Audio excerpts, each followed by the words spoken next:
পার্থ টেস্টের প্রথম ইনিংসে ব্যাট হাতে নেমে দুঃস্বপ্ন দেখেছে ভারত ও অস্ট্রেলিয়া। টস জিতে ব্যাট করতে নেমে 150 রানে গুটিয়ে যায় ভারত। জবাব দিতে নেমে অস্ট্রেলিয়ার আরও হতশ্রী অবস্থা। ভারতীয় বোলারদের তোপে তারা 104 রানে বেশি তুলতে পারেননি। তবে দ্বিতীয় ইনিংসে ব্যাট করতে নামা ভারতের অন্যরূপ দেখা গেছে। দুই ওপেনারের ব্যাটিং কারিশমায় দিন শেষে বিনা উইকেটে 172 রান তুলেছে সফরকারীরা। লিড পেয়েছে 218 রান। 7 উইকেটে 67 রান নিয়ে দ্বিতীয় দিনে ব্যাট করতে নেমেছিল অস্ট্রেলিয়া।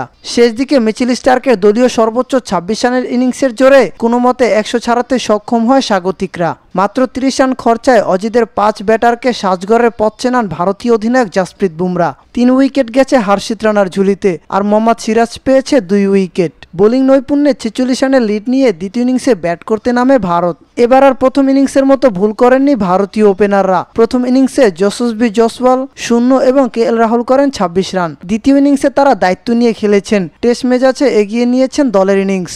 তাতে ফুলে ফেপে উঠেছে লিড। যশস্বী সেঞ্চুরির আভাস পাচ্ছেন। 90 রান নিয়ে দ্বিতীয় দিন শেষ করেছেন তিনি। 62 রানে অপরাজিত আছেন কেএল রাহুল।